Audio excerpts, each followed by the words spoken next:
As of 1960, which is almost 100 years after slavery ended, uh, the majority of black kids were being raised in two-parent households. But within one generation after the welfare state, that had dropped down to a minority. So that the majority of black kids today are raised in one-parent households. When you think about it, I mean, centuries of slavery and generations of Jim Crow did not destroy the black family. But one generation of the welfare state did. Let me first start by saying, in no way am I down in the black community, right? I'm a part of the black community. I had a strong black mother growing up. Uh, my father was absent, but I'm not destroying the black community. I don't want to just make a video to talk down on them, but I do want to be honest, right? And sometimes honesty hurts. And so this problem arose not because of slavery. Let me say this. Let me say that again. Single parent homes. The decline of the black family is not a result, or it's not a legacy of slavery, but it's a legacy of the welfare state. It shows the fruit of the welfare state. Why do I say that? This simple fact right here. On the photo from the 60s, right? During Jim Crow, were we closer to slavery then or further from slavery? Or I'll put it like this.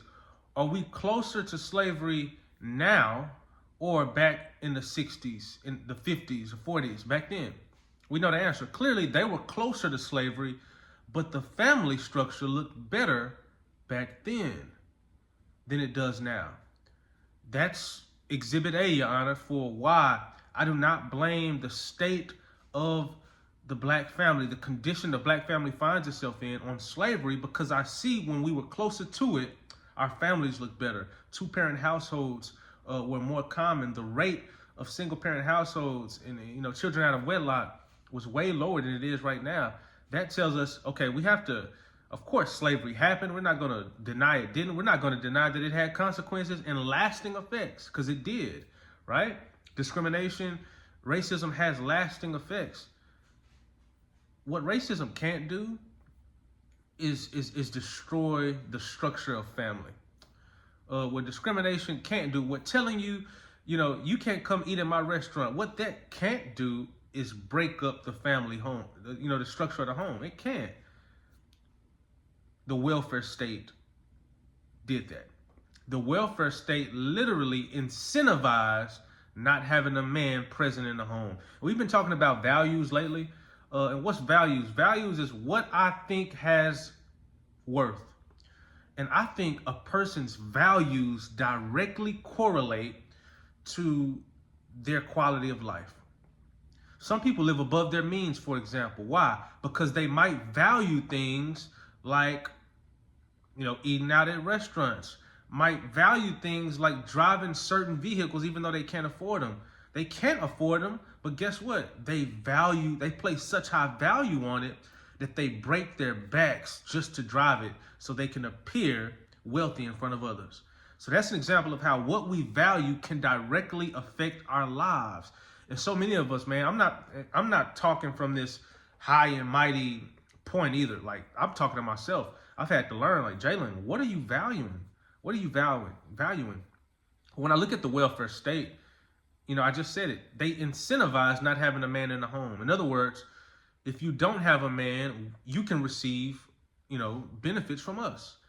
And so the single mother is born, and not literally, we know single mothers existed. But what happened was we seen this rise in single parent households, funny enough, right around the time the government started making these conditions. And so you get a handout from the government if you don't have a man in the home.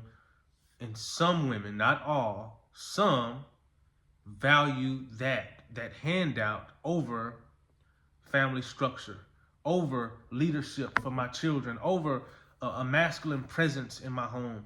And so we start seeing all of these government, housing and housing projects and single parent households. Men are nowhere in these households. We just got a bunch of children raised by their mothers and running around, running amok throughout the community, throughout the city.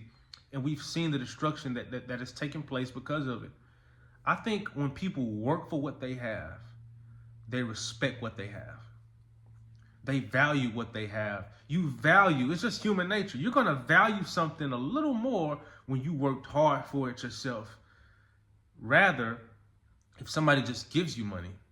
If somebody gives you money every time your hand is like this, what that does psychologically is it teaches you not to value what they're giving you and not to, because what do we find value in? Scarcity. The scarcer, that's a word, ain't it? The more scarce something is, the more valuable it becomes. If water became scarce on this planet, which, by the way, the amount of drinking water that is actually good for us to drink is scarce. It's not a lot. The earth has water everywhere. The majority of Earth's water is not drinkable. And so in that way, it is a scarce commodity. It's extremely valuable. What if gasoline became scarce, that we just start running out of it? The price would rise because of its scarcity. What happened is, in the welfare state, I got my hand out and I'm getting money every time, every month, for no work, for nothing of my own, just for not having a man and for having kids and for needing help here. And so we're not even valuing this because I know it's coming back. It's going to spin the block and hit me again in a few weeks. But if I'm busting my butt, if I went to school and got my education and did the long hours and paid for the stuff that I have, I'm gonna budget that money a little stronger because I know it depends on me if my money continues to flourish. And so I just want to make this video. It's not slavery that destroyed the black family. It's the welfare state. And this is not me, again, trashing people that's on welfare. I think it can be beneficial. It can be helpful. It's not meant to be a forever resource for you.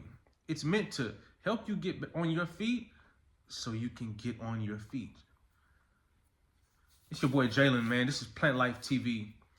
I'm going to tag a link to my song, Me and You, because I talk about the black family and how we need to get back to strengthening the family. We need to get back to having productive, fruitful values that will inform a fruitful life. Here's a clip of it right here. We need to glorify God and the culture again. We need to hide what we prize from them vultures again. I'm hoping we win, but the family is where we begin. I pray that man truly learns to love woman again. It's your boy Jalen Perkins, aka New Rain, aka Pastor Jalen. This is Plant Life TV, and look, praying is dope. I'm sure you agree, but if you're expecting a harvest, I hope you planted a seed. My soul starts to sing.